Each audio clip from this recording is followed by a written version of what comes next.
Welcome to the True Sight podcast by Oracle's Elixir, your source for in-depth analytical coverage of professional League of Legends and the rest of the esports world. I'm Tim Magic Sevenhusen. I'm very excited for today's episode because for the first time, we actually are going into the rest of the esports world.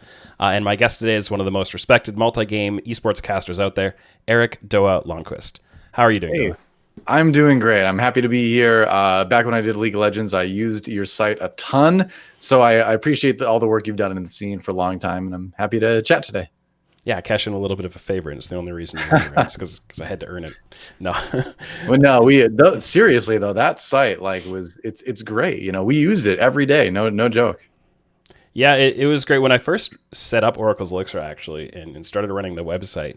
A lot of the reason that it was able to take off as much as it did and kind of gain some like mind share in the scene was because of people like Monty shouted me out publicly. Jat was another one who shouted it out publicly. Both of them actually crashed the site once by by mentioning it either on air or on Twitter or whatever it is. So that kind of stuff and that kind of support and you guys using it was stuff that was really big. And so I always try to pay it forward a little bit and give people an opportunity to kind of share a platform and get boosted a little bit because it made a huge difference for me. Cool. That's good to hear.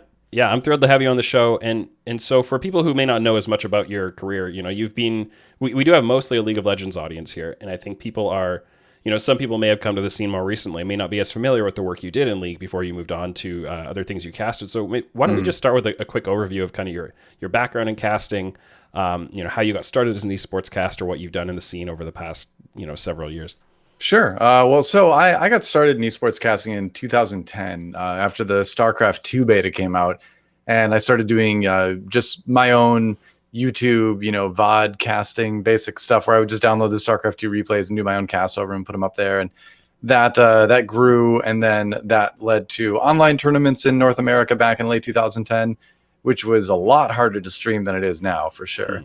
You need like 5 different programs back then. But then that led to me going to South Korea in early 2011 to do the GSL, which is a StarCraft 2 tournament out there. And then I did that for a little while. And then it was 2012 that I started doing League of Legends with OnGameNet, and then did that until 2017 when I moved back to the US to California this time to do the Overwatch League.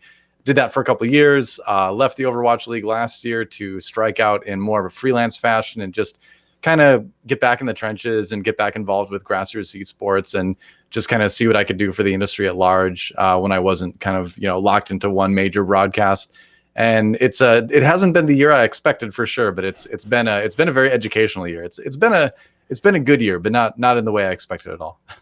Yeah, I think for a lot of people. Yeah, a lot of people have had, a strange 2020. I think everybody, the entire world has had a strange 2020 in a lot of ways, but especially for people who are out there, trying to take on multiple projects. And I've been in a little bit of a similar situation too, doing multiple different kinds of things and, doing more content and, working with multiple different kind of projects or clients or things like that. It's pretty chaotic.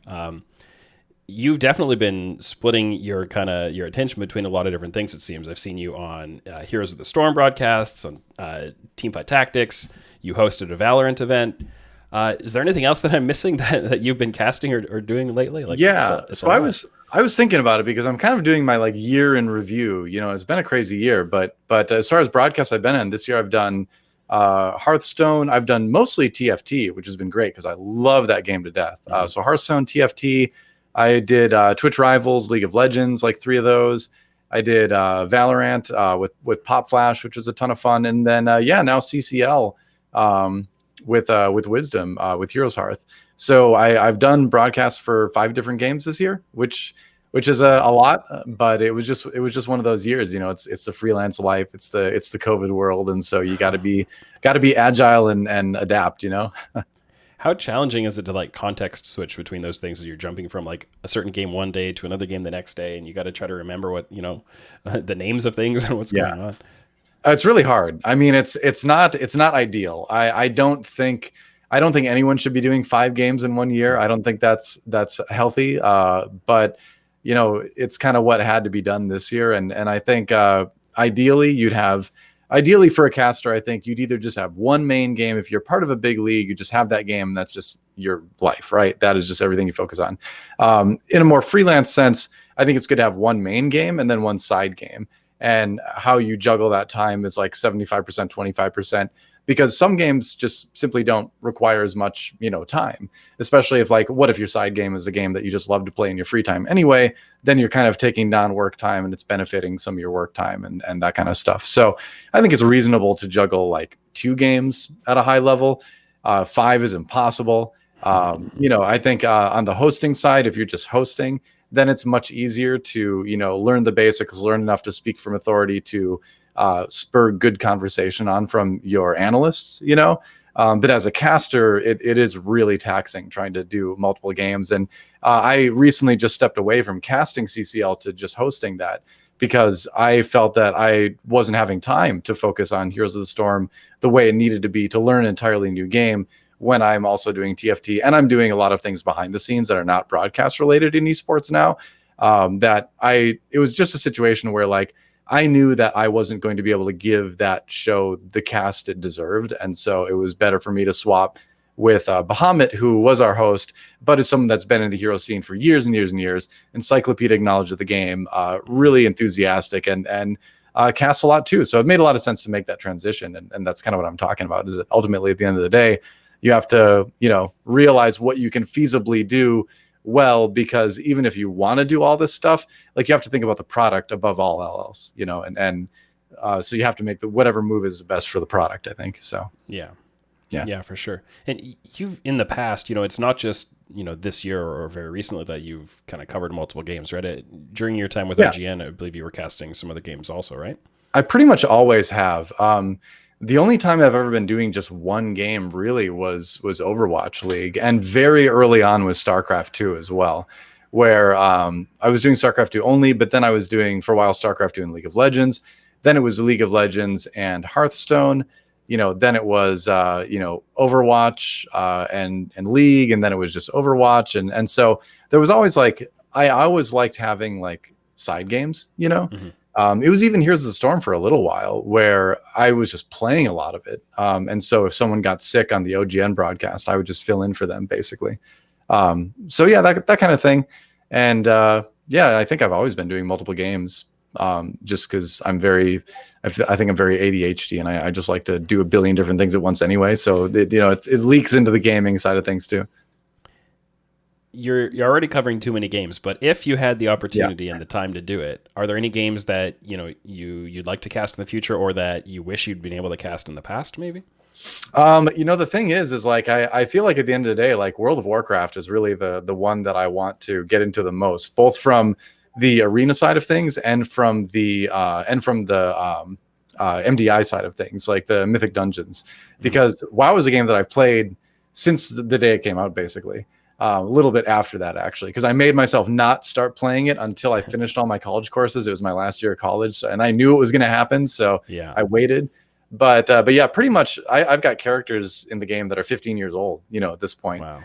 And so, and it's the only Blizzard title that has esports that I've not been on a broadcast for yet. So World of Warcraft is my goal, I think, right now. And honestly, like as far as main games go, like if that would end up being a possibility someday, hint, hint, if anyone's watching from World of Warcraft, that's like my secret ambition, is to just do WoW all day. Cool. Because I do anyway, so might as well make it a job. While you were, doing some different projects you've had, sometimes you've been casting as kind of the English language, like secondary broadcast, most of while you're in Korea. And I assume you had, fewer resources. You'd have to kind of carry the entire show as a duo, just to say, you and Monty doing League, and you couldn't throw it to an analyst desk necessarily a lot of the time.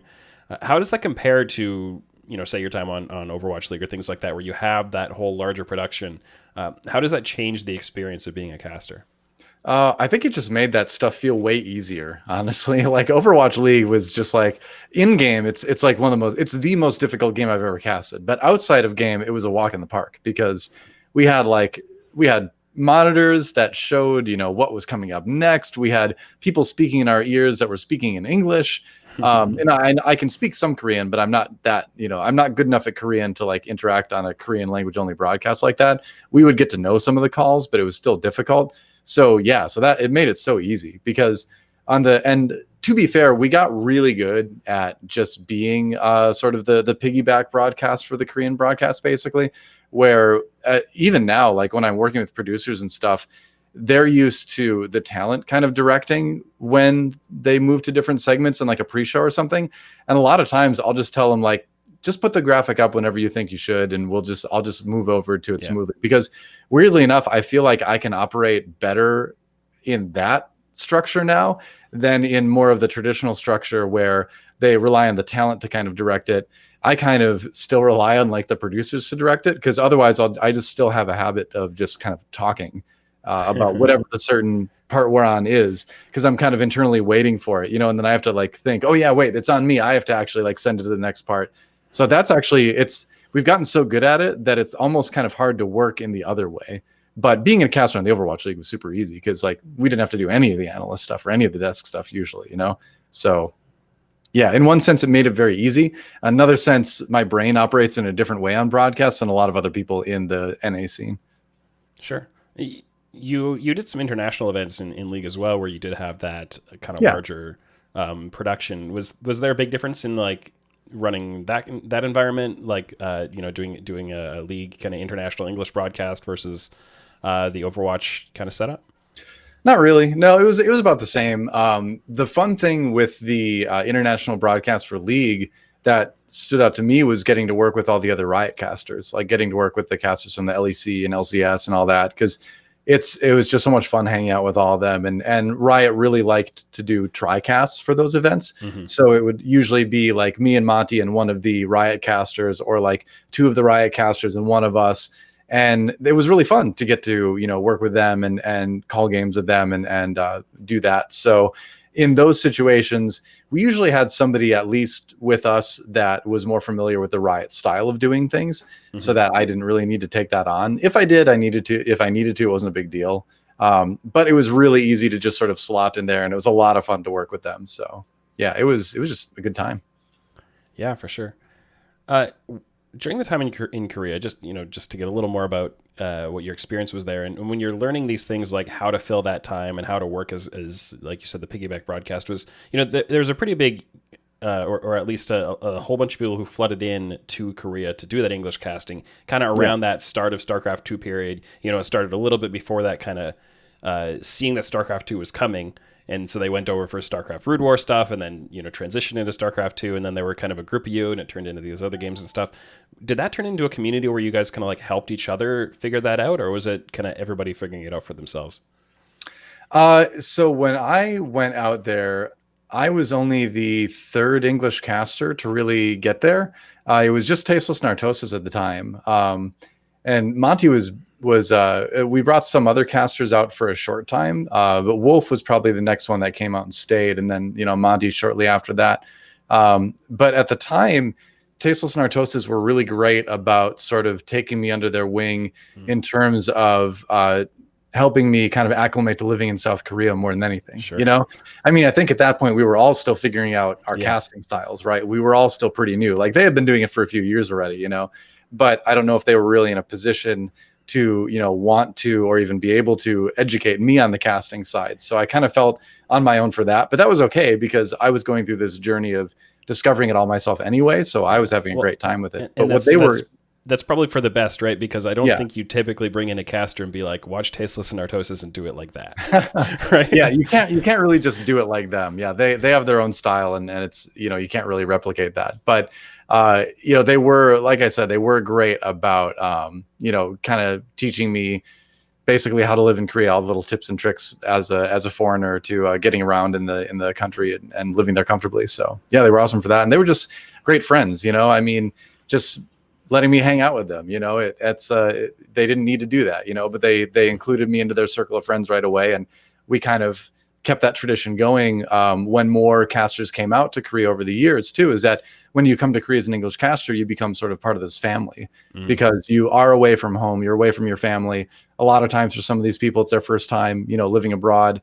And so you need that support. And so we developed and had a great sort of support structure for, esports foreigners to come over and live there. And so, we do things like help them find an apartment, help them learn how to order another beer at the bar, that kind of stuff. It's because ultimately that's what really is going to make you able to stay and able to thrive there, because being good at the game and being a good caster isn't enough when you're in a foreign country like that. You need to be able to have that like ability to live in a place that is maybe a little bit uncomfortable at first and kind of get used to that. So, that was a priority for us, was making it as easy as possible for them.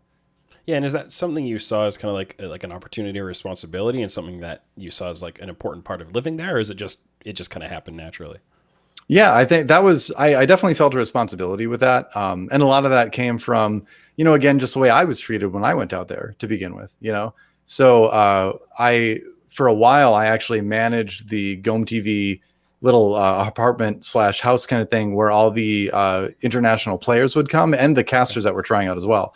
And so one of the things I always did was go and pick them up at the airport because, and they could make it themselves just fine. But I know from experience, you go on that really long flight, it's nice to see a familiar face, or at least a commiserating face, when you get there, someone who's going to make sure you're not going to get ripped off by like one of those airport taxi drivers and all that. Like a quick tip for Korea and a lot of other countries, for that matter, if a taxi driver approaches you in the airport, he's probably trying to rip you off. There's usually lines outside the airport that are regulated and making, they'll make sure you don't get ripped off. So watch out for that. But that was one of the things, to go and make sure that didn't happen. Make sure they had a good first experience when they touched down in Korea, Do you have any good stories about those kind of like acclimation periods for people who came after you that?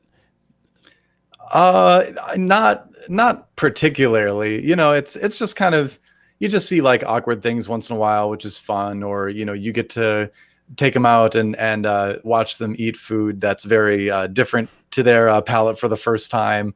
It's fun to see what everybody is kind of expecting versus what they experience when they get there, especially when it was like with the StarCraft 2 players coming out, because there was one point where we had players from like 9 different countries in the house at the same time. Wow. And so everybody had like their own food preferences and, cultural preferences, and some people from Europe were much more okay with some people from Southeast Asia, and we had someone from South America, and like, so just seeing all that interact, it was really great, because it showed what a wonderful universal language video games are, and esports are, and that we all come from very different places, and there might be big language barriers, but we're all here because we love the same thing, and that bridges a lot of gaps. So that was always cool to see. So you were part of kind of like helping people from all those cultures come into one place and help them become comfortable. You've also traveled to quite a few different places in your career. Yeah. And, going places for big events, whether, not just Korea, not just the US, but traveling around, and I'm sure within the US, going to big events there, and in other kind of big finals and in-person stadium broadcasts and so on. Do you have any favorites of kind of those events that you cast, or places you got to travel for them? I think the 2 big ones that stand out, they all were special in their own way to see new places, but the 2 big ones that stood out were the 2 like big tours I did, which was the 2015 League of Legends World Championships through Europe, and then which was Germany, France, and England for me. And then the Overwatch World Cup in 2017, which was 5 weeks on the road. We flew literally around the earth, because we went from LA to Shanghai to Australia to Poland, and then back across the Atlantic to LA. So that was an epic journey, and getting to see all those different places. I'd never been to Australia before, which was neat. And we had a week break between Sydney and Katowice, where my wife was able to come down from Korea at the time, because the visa wasn't done, so we weren't able to be together in the US, unfortunately. But she was able to come down, and we did like a little 1-week vacation in Australia and saw a different part of the country. And so that was just like an amazing trip, and seeing all the fans from all the different countries and all the enthusiasm for it. It was really cool. Once again, it's that great, esports universal language experience, Yeah, for sure. What's the most interesting food you've had in one of those countries? The most out there. It's most out there. It depends. The funny thing is, like, what qualifies as out there to people is so different. Like for instance, in Australia, I had like crocodile and emu and stuff like that, and kangaroo, and ate that, and that might seem very out there for people. But it's just local, right? Yeah, for me, it was also just like, well, it's just meat, I mean, what is there really a big difference between like an emu and a turkey, or a crocodile and like, honestly, like crocodile and like a salmon. I feel like reptile meat is like halfway between like chicken and fish. It's like in the middle there. But in Korea, I had this side dish that's really popular with seafood called bundegi. That I'm usually okay with eating anything. I'll try anything, right? And this I did try multiple times, because after the first time I was like, well, maybe I just had like a bad batch. But it's silkworm pupa that are boiled, and it just does not taste good. It's like, if I could describe it, and it's like, and I know a lot of people that love it, and I don't get it, because to me it tastes like a little rubber bag filled with sand. That is the best way I have to describe it, and it is awful. But I love trying new things, and I'm willing to have that experience, and so that's been really fun, is that wherever I go, I'm going to try the local stuff. I'm going to try to find the most local stuff there is, and it's just because you never know what you're going to find, right? And it's not going to kill you, probably. So so why not have fun with it, Yeah, that's a lot more diverse than I've gotten. I've gotten there a little bit more over time. I was in Katowice once, and I had a duck heart in my soup. That was probably the furthest I've gone, but that's okay. You don't like hearts? Like, you never have like turkey hearts on Thanksgiving or something? No, never had that. I didn't know that was a thing, but I can understand why it would be. It's just, it's basically just meat. But, it's pretty good. Speaking to kind of your role as a caster and the way you go into this stuff, how do you go about like constructing like storylines or narratives about the players and teams you're casting? How intentional are you about that? And the stories you're choosing to tell and the way you tell them? Well, what's interesting is that we had a kind of unique situation in Korea with League of Legends, in that in order to communicate to the Western audience, to the English-speaking audience, it was a little bit tougher because the players couldn't speak for themselves. We didn't really have a robust way of translating a lot of content in certain years. The player interviews would be a little bit hit and miss as far as translations go.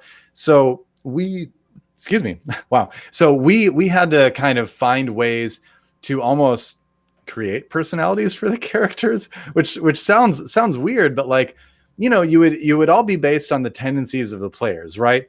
Mm-hmm. So you had things like, and some of this stuff, like, it might seem kind of mean, like it would never be allowed now, because we had like the Long Panda Memorial Trophy that we give out every season, which is like that we picked like the worst player of the season, and which is really mean, but it's also really funny. And at the time, I don't know, people would probably feel like it's too mean now, but I still think it's great. And Long Panda was okay with it from what I've heard. And he was kind of like, he kind of embraced that role. At OGN anyway, they had like the Panda Note, which was like the death note, but he was writing all the names of the top players. And so then there was this like myth that like if your name was in the Panda Note, you would like get knocked out before playoffs, and it was like happening to top players after a couple seasons. So it was crazy. But that kind of stuff, or like Makuza, if you remember that player from way back when. He had this look about him that was very like stern. He looked like a tough dude. He was like a little bit bigger, so we created this like persona around him on the broadcast, that he was like this gangster leader kind of like person, and like that became sort of like what he was known for, that he was this like tough, dangerous guy. And that like, we got to add elements of that into the broadcast and everything. And it just made it more fun, And while some of it may not have been entirely true, we kind of built personalities for these players off of the traits they showed in game, whether that's their reactions or what they were doing in game. And I think that helped build the legends and build the stories of these players too. And a lot of times the players liked it. They liked hearing about that stuff, and they liked the nicknames and everything. And so we had a really good relationship with the Korean players too, because they were aware that we were doing this and they were having fun with it too. So, it was a good relationship. You got a lot of good examples, like, like the idea of having a Flame Horizon, or, the Immortal Score, or stuff like that, where you had these names come through.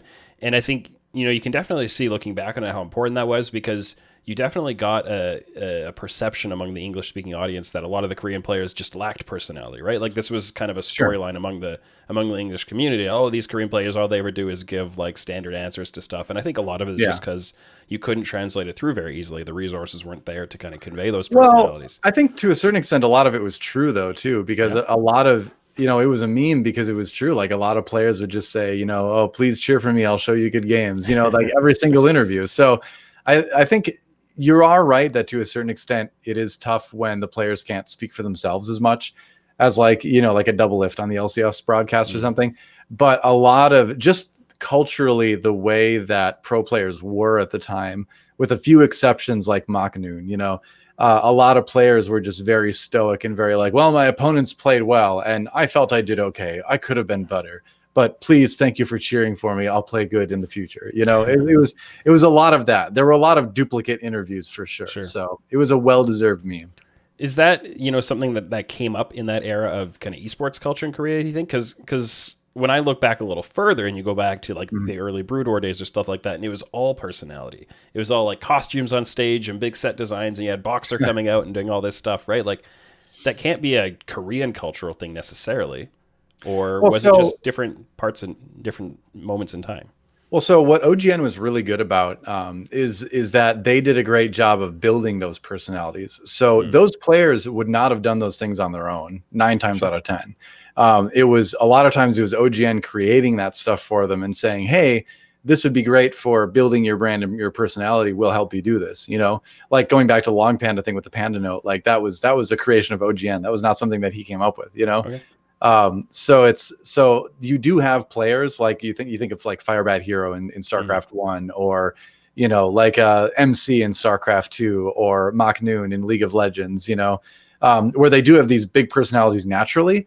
Those people definitely exist, but for the most part, I mean, Korean programmers, in my experience, like especially when you put them on stage in front of a camera, are going to be a little bit quieter and a little bit more, subdued. So OGN recognized that, and they were able to, kind of do what Monty and I did a little bit too, where we built on those traits we knew the players had, but helped sort of like turn it up to 11, and make it more fun, hopefully for them, but also just more fun for the fans and give the fans more to latch onto, Yeah, and I think it probably depends a lot on what the players had to model themselves after and what kind of came before them. Because if you were if you were coming in the timeline shortly after Boxer, then you might have imitated more of that. If you come after Flash, who's a lot more stoic, then you model yourself after Flash because he's the one everyone's looking up to. But it is pretty interesting how it creates these opportunities for those big moments that everyone can get so excited about and remember, like Faker coming on stage and doing a somersault into his position, and like wait, Faker has a personality. Like, well, that was so out of character for him. Like I was shocked when he did that, and I was also like, no, don't do that. You're gonna hurt yourself. Yeah, but it's great, and Faker, obviously he does have a personality. He's not that quiet in real life. I've been around him many times when he's out of that, League of Legends broadcast situation where he's just normal person, and he, he's a normal person. He's not like that, but I think there's a feeling there of not showing off, to a certain extent. That's a little bit counterculture at the time. Anyway, it's a little bit less so now, I feel like, but at the time, you didn't want to stand out as much, it was kind of looked down on, so a lot of players kind of embraced that. So it was. But Faker, he got to that level where he can afford a somersault once in a while. Yeah. And then you do have other players who have, I think, more and more started to break out of that mold a little bit in Korea. Peanut had a lot of personality. Oh yeah. You have Nuguri coming in and talking a lot about different things as the most current kind of era. So. Yeah, or like the whole Rocks Tigers, basically. Yeah, absolutely. Or the Coup Tigers, whatever, the Tigers, whatever sponsor they had at that season, Every different split, yeah. Yeah, wearing like the cat ears and stuff like that. But that was a big group of players where it was a player like Peanut, right, where he had this big personality already, but then it was a lot of veterans that had just been around for so long that they just didn't care anymore. Sure. They cared about being good players, but they didn't really care about appearing. They didn't really care about ruffling feathers as far as their persona went. They wanted to just have fun with it, and they did. So that was just a great combination of players that have been around enough that they weren't so self-conscious, and like players like Peanuts. So that was a great team to cast and watch. Yeah, for sure. going beyond kind of like their personalities and the way you convey that to the audience, when you talk about like kind of more on the kind of the long panda side of it, like the analytical storylines you're telling about the players and trying to convey, you know, who's overperforming, who's underperforming, things like that. How much do you tend to reflect on kind of the influence casters can have on how the players and how the teams are perceived by the community in terms of how well they're playing or how good they are as a player? I think there's a lot of responsibility there that the caster has to accept, in that it is really easy to misrepresent a player. And that's something that I've always really strived. I know Monty always really strived to do too, is that, you know, we were very accurate in our descriptions of the players, you know, and unfortunately, if you're bad, that means we're going to say you're bad, which, you know, show me another sport where they don't do that, right? It's not a matter of meanness. It's a matter of accuracy, right? And it can be done in a way that's not malicious, you know? But at the same time, you have to really be careful that if you are calling out a player for being, you know, subpar at something, you have to show your evidence, right? You have to show how, right? And you have to make sure that you're understanding it properly as well, you know? So that comes with the assumption where when you're watching a game, and you notice that I don't like to do this, and when I was with Monty in our duo, we didn't like to do this, where we very rarely would call what a player was doing a mistake.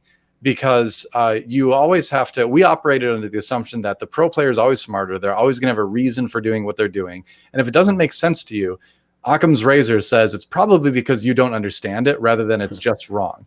Now, there are situations where it is clearly just like a blown ultimate or fat fingered or something like that. Yeah. And you'll know, right? But if it's like an item buy that you don't understand, you can talk about why you think it's subpar based on the evidence of this item performance versus this item performance.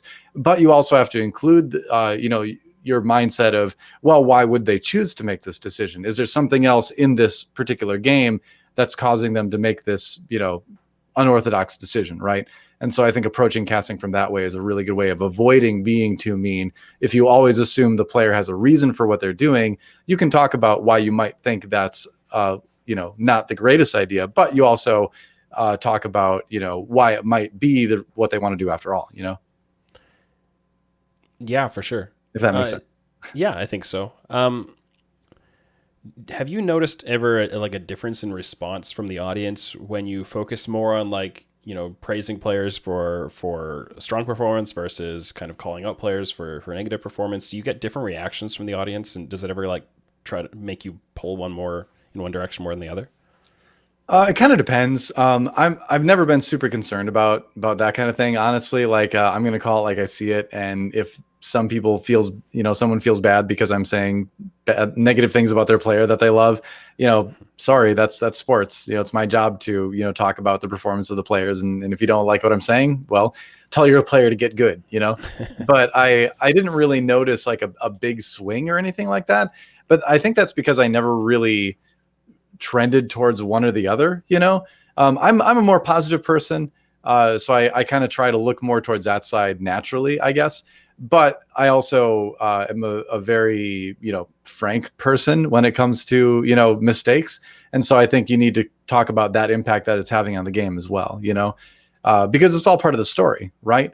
It's all part of the drama. If a team is doing really well and they make a crucial error, you know, that's part of the story. That's part of what people are going to remember. And there's always going to be a loser in sports. You know, that's just how sports are. We accept that when we engage in competitive activities as human beings, you know. And I think accepting that, and, you know, accepting that failure is part of the story is just a healthier attitude towards not just sports, but just like life, you know. So that's why I think it's a bad thing to shy away from that and just always be positive. But of course, on the other side, you can't always be negative either, because, you know, that's just not fun. That's just mean. So I feel like I've done a good job of hitting a balance, you know? Sure. But of course, chat will decide. Yeah, they've got their own angle on things for sure. Moving a little bit outside of kind of the kind of in-game activities and casting, all of that, there are certain things that you do within the space, kind of as a contractor or other things like that, you know, have implications not only for you and your role, but for others who might be doing that same role in the future. And you and Monty and Papa Smithy, I believe, was involved as well. somewhat famously had a falling out with Riot, with the esports head office about pay rates for freelancing. I think it was back in 2016. Yeah. Can you tell us a little bit about why you felt that was so important to you guys to take a stand on that? I think really ultimately it was a matter of numbers. We did a lot of research. We looked at the rates for other commentators and other games across the board. Riot was at that time far below where the average even was, and for us it's a matter of dollars and cents. And we'd love to go and make a little money and do that event. And like I said earlier, we loved going and doing those international events, but we always approached it, especially Monty and I, in a bigger picture sense, in that what we're doing now is setting the precedents for years to come in esports. We're not the first generation of esports casters, but we're one of the early ones, and we're here when the industry is growing at a rate we haven't seen before. And so our decision making as casters impacts a lot more than just us, than just our bank accounts. And it's easy to say, yeah, whatever, we'll take that smaller amount and it's in our bank account and we can spend it and that's great, but at the same time, that might hurt someone down the line. If companies can start going lower and lower with their rates, then casting becomes less and less viable of a career. And that's not good, right? That's not good for the industry, because in order to have the best broadcast product, we need people who are able to focus 100% of their time, be full-time commentators, right? And so that was always the objective that we had. And so honestly, it wasn't a vengeful thing. It was just it was an unfortunate thing. We didn't like having to do that, but we felt that in the grand scheme of the esports space, it was something that needed to be done. And, obviously that damaged our relationship with Riot. At the same time, some of the people that were involved in that at that time are gone now. I think a lot of those bad feelings are out of the way. I've been working with Riot all year on TFT. So I think there's something to remember too there, is that these are disagreements in terms of business.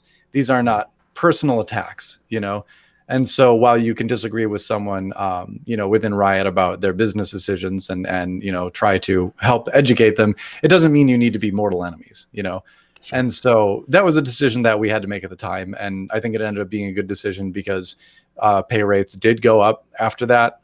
The League of Legends commentators did start making more. A lot of that was due to internal pressure as well. So it wasn't just us, it was them too, fighting for it.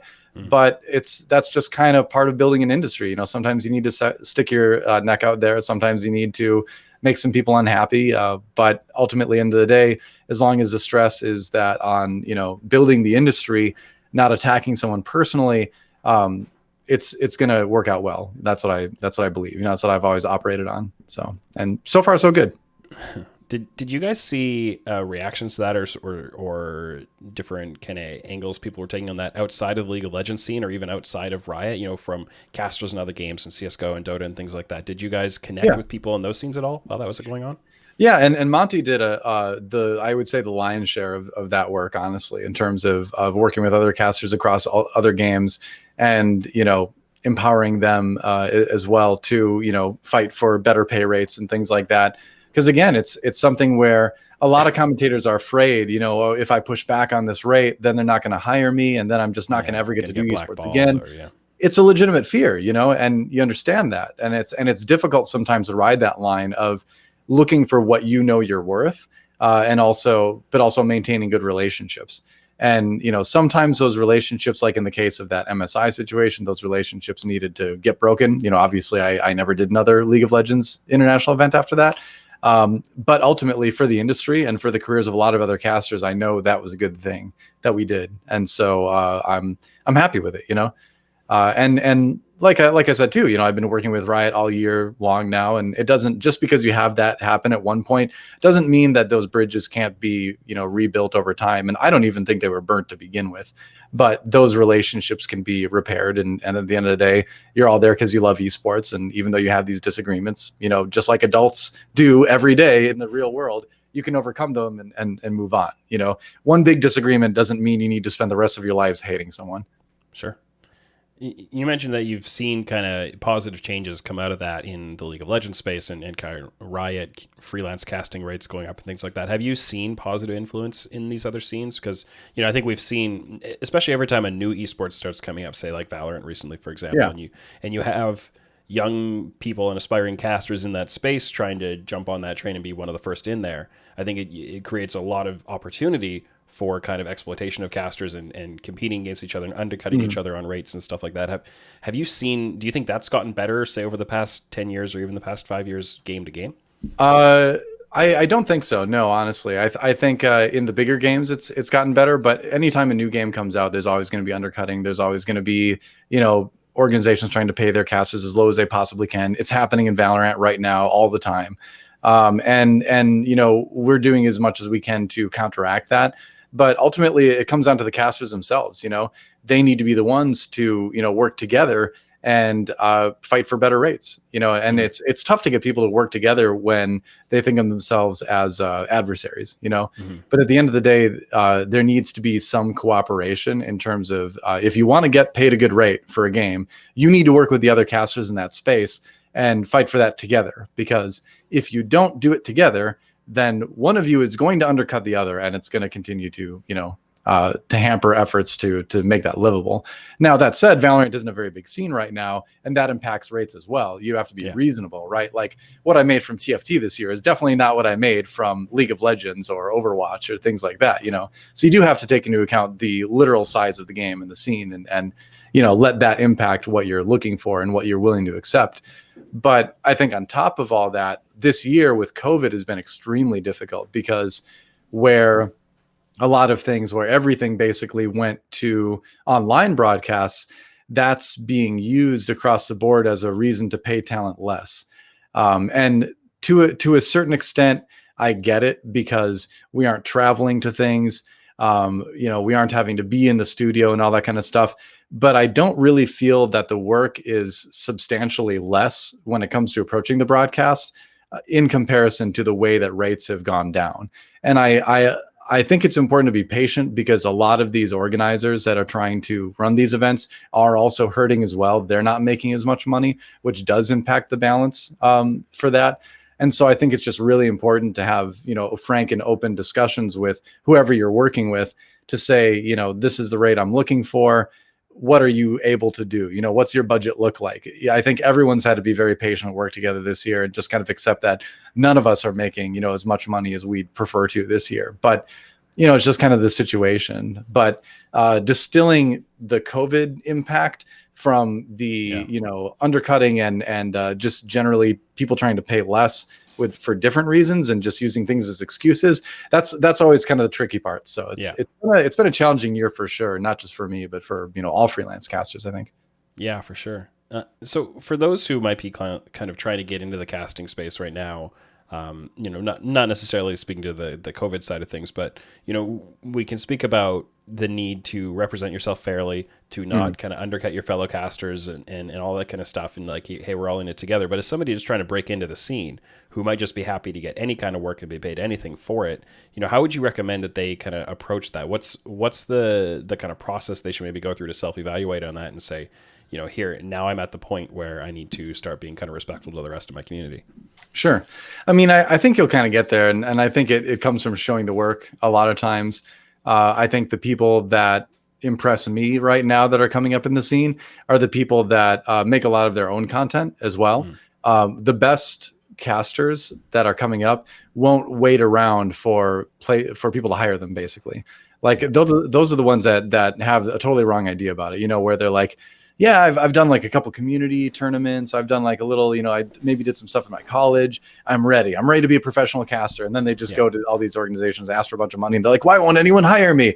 And it's, you have to show the work too. You have to, be engaged in the community and, I think make your own content. And while that's not a hard and fast rule, I think that it goes a long way, both in terms of making you a better caster, but also kind of proving that you're willing to do the work and you're in it for the long term, which is what a lot of these broadcasters are looking for, is someone who they can ideally work with multiple times, because it's a hassle finding, new talent every single event, So I'd say with that, it's on you a lot as a caster coming up to just, first of all, be good, but also be self-aware, be aware of your strengths and weaknesses, reach out to people like me. My Twitter DMs are always open. And I've said this before, any new caster that wants to chat about something, if they're curious about a rate they're getting from an event or something, or they want to know what they can improve on, just DM me. I will help you.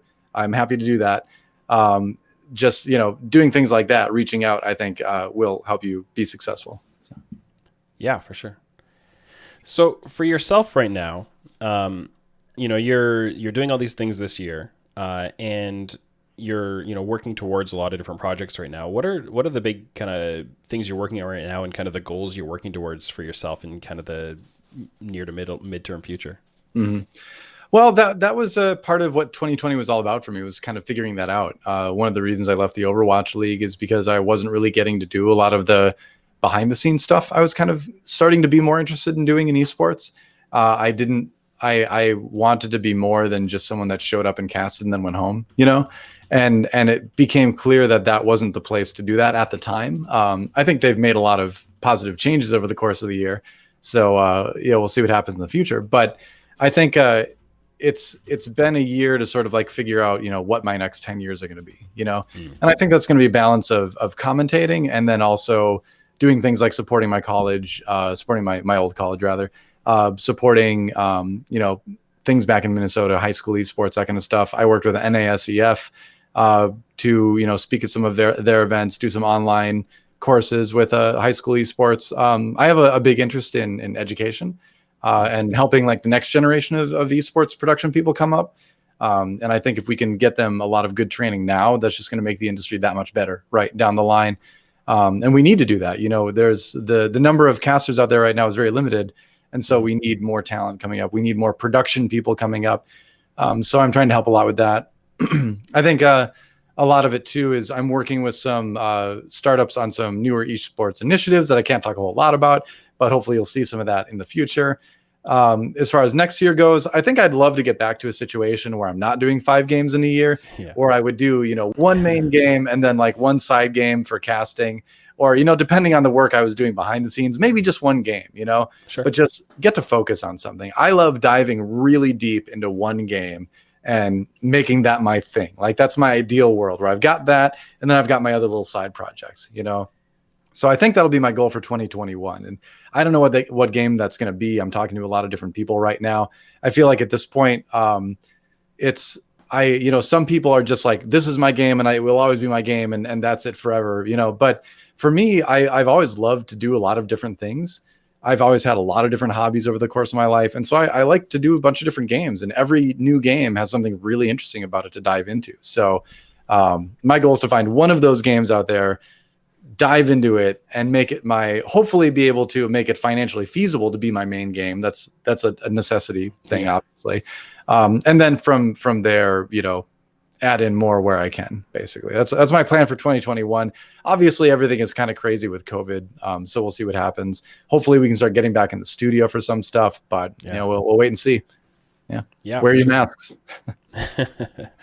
Yeah. Hopefully that, over the next 3 to 6 to 9 months or whatever it's going to be, things will get more and more back to normal on that front. And that'd be nice. We'll be able to have the in-person events. It's been a long time since I've traveled anywhere, which is it's been a little unusual for a while. So to wrap things up here, I'd love to go through a couple of listener questions. Sure. We had one from OPTSM fan who wanted to know what are some of the biggest things that you'd like to see change in esports to make the entire scene better. So I think one of the big things right now that I'm working very hard on, and that I would hope a lot of other people in the space are working hard on as well, is establishing really strong partnerships between third-party broadcasters and developers that are based on trust instead of just the bottom line, instead of just dollars and cents.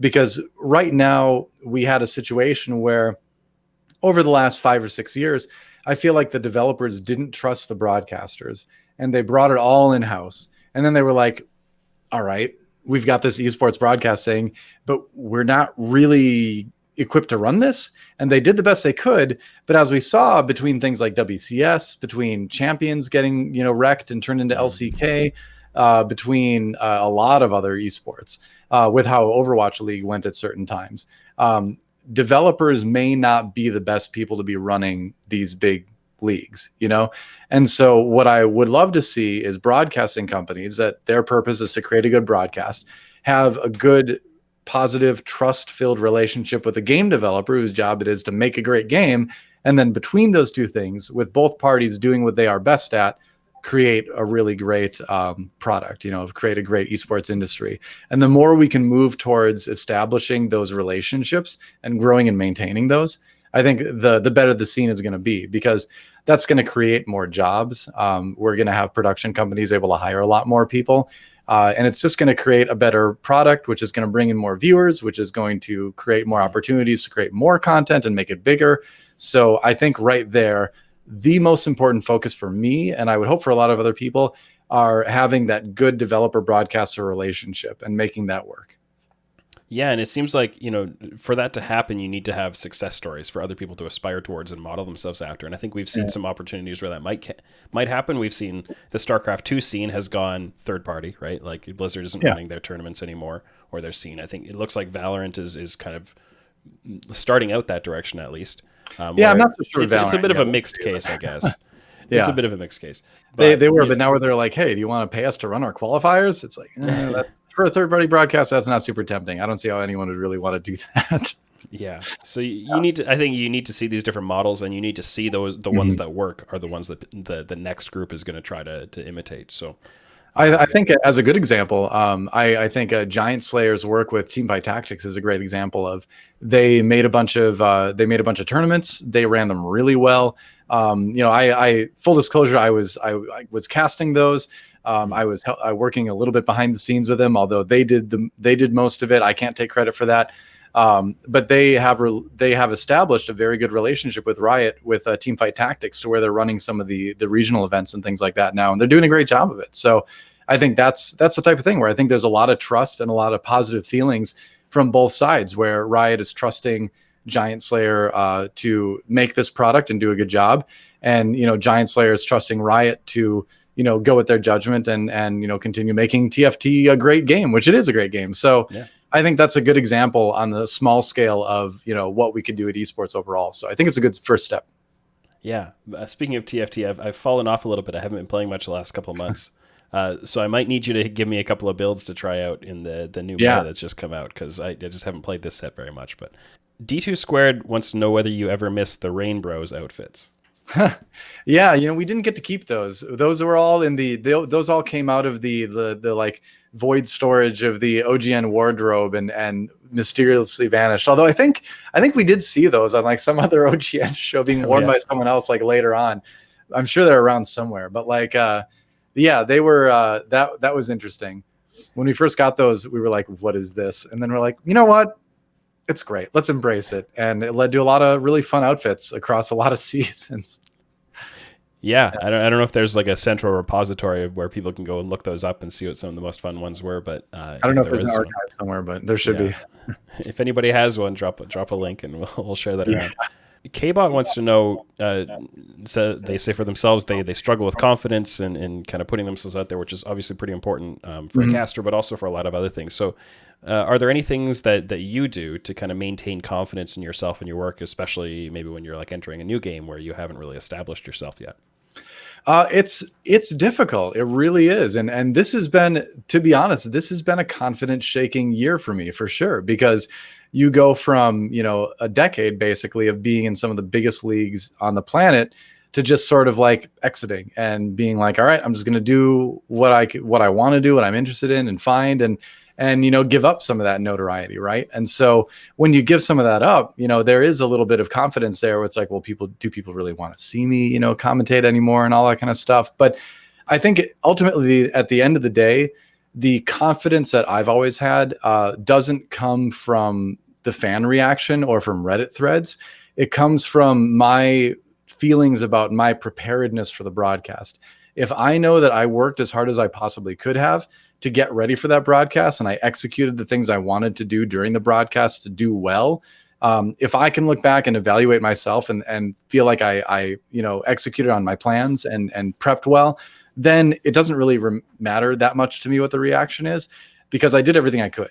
Now I can take some feedback, and Reddit and social media is not a good place to get feedback, by the way. You get feedback from your peers and from pro players and from the developers sometimes. But if there is feedback, then to take that in and work on it and say, all right, can I apply this? Is this feedback that's worth taking? And so I just really internalize everything as far as confidence goes. And ultimately, at the end of the day, the only thing I control is what I'm doing, And so if I'm satisfied with my level of effort, then, the results will be the results. And if I'm not going to be the world's greatest commentator of all time, well, that's just not my destiny. That's fine. I can still be a good commentator, and I can still have a great time, and I can still help a lot of people. And that's enough for me, I guess. I didn't get into this for the fame, and there's certainly not fortune. So it's all about being satisfied with myself and what I've done, basically. So I think as far as gaining your own confidence, just do the best you can. And if at the end of the day, at the end of the broadcast, you did the best you could, then that's where your confidence should come from, and you should be happy with that. Yeah. And at the end of the day, if it all ended tomorrow, you'd still have the silkworm pupa. I would. I still would have that experience. Yeah. Delicious culinary experience. Scaff wants to know what you think, as someone who's seen a lot of different esports come and go. What are some of the things that are most important for having an esport kind of really last a long time and stick around and not just kind of fall off? I think a big thing, what we noticed in how the longest esports have existed is, first of all, it just needs to be a good game. It just needs to be a really good game. And it needs to come from the community, whether or not it's an esport. You can't force a game to be an esport unless it is a legitimately good game, right? We've seen that attempted. Ultimately, it is the fans that decide what an esport is. I think that's one of the reasons why I'm doing Heroes of the Storm right now, is because the fans decided they wanted this game to come back, and it's a good game, and it's cool to see all the love for it that we have at CCL, and that's a great expression of what I think esports really is, is the fans saying, we love this game, we want to see who the best at it are, and we're going to support that, So that's a big part of it, is having it be, organic, right? That's going to be more long lasting than any amount of money you can throw at a game, right? Because we've seen that too. We've seen a lot of money thrown at some games that just are, they're just not cut out, to be an esport. That doesn't mean they're bad games. It just means that they're not great esports, right? To me, I know this is a bit controversial, but I think Fortnite is a good example of a game that is a great game, but not a good esport, because if you look at it from the industry side of things, it's difficult to sponsor someone if you don't know if they're going to be alive for 20 seconds or 20 minutes. I think on the broadcast standpoint, it's very difficult to, do a broadcast for that, because there's so many different players to follow, and it's hard to build a narrative and build a story for fans to enjoy through that, And so that's not a criticism of Fortnite as a game. It's just a criticism of Fortnite as a broadcastable esport. And if you'll notice, over the last year, we've seen it, I think, drop off quite a bit. There's still events, but we're not seeing the big things that we saw before. Part of that's COVID, of course, but even when that's over, I don't think we're going to see like the huge arena events that we did, previously. I just don't think it's that kind of game, So you compare that to League of Legends, which has the watchability to kind of go on forever, and they do a good job of reinventing it every year, and so that's a game with a development process that is a great esport, has been embraced by the fans, and it's probably going to be around forever at this point, Yeah, and then you've got Brood War, which everybody can just replicate Brood War, right? Still around, yeah. Brood War's still around. Making a comeback over the past couple of years, actually. Yeah, for sure. Bigger again. That's yeah, that's great. I think this has been very interesting and very, I think, useful for me to get a lot of the perspectives that you bring from the time you spent in the scene. Thank you very much for joining us on the show today, DoA. What's the best way for people to follow your work going forward and kind of the games you're casting and so on? Right now, it's definitely Twitter, at GGDoA. It's on the screen there. Otherwise, I do have an Instagram. It's DoA Games. I don't use it very much, so I could put like personal life stuff on there. So if you want a glimpse into DoA's personal life, there you go. I post like hiking photos and painting things and stuff like that at DoA Games on Instagram. And then twitch.tv/GGDoA. I am streaming a little bit more now than I was before. I've never been a big streamer, but I do like to stream TFT. I think I'm going to start streaming some World of Warcraft as well. And I usually, Wednesday through Fridays in the afternoons or the evenings, I try to jump on for a couple hours. So keep an eye on my Twitter for that, basically, or go follow, whatever. Great. Yeah, we'll throw the links for those in the show notes as well. Thanks. Yeah, you can support the True Sight podcast at patreon.com/oracleselixir. You can subscribe on Spotify, Google Podcasts, Apple Podcasts, as well as anchor.fm/TrueSight. And make sure you check out the Oracle's Elixir Discord server to talk about League of Legends esports and other games, talk about data science, and a lot more. This has been the True Sight podcast with Erik, DoA, Lonnquist, and I'm Tim Sevenhusen. Thanks for listening.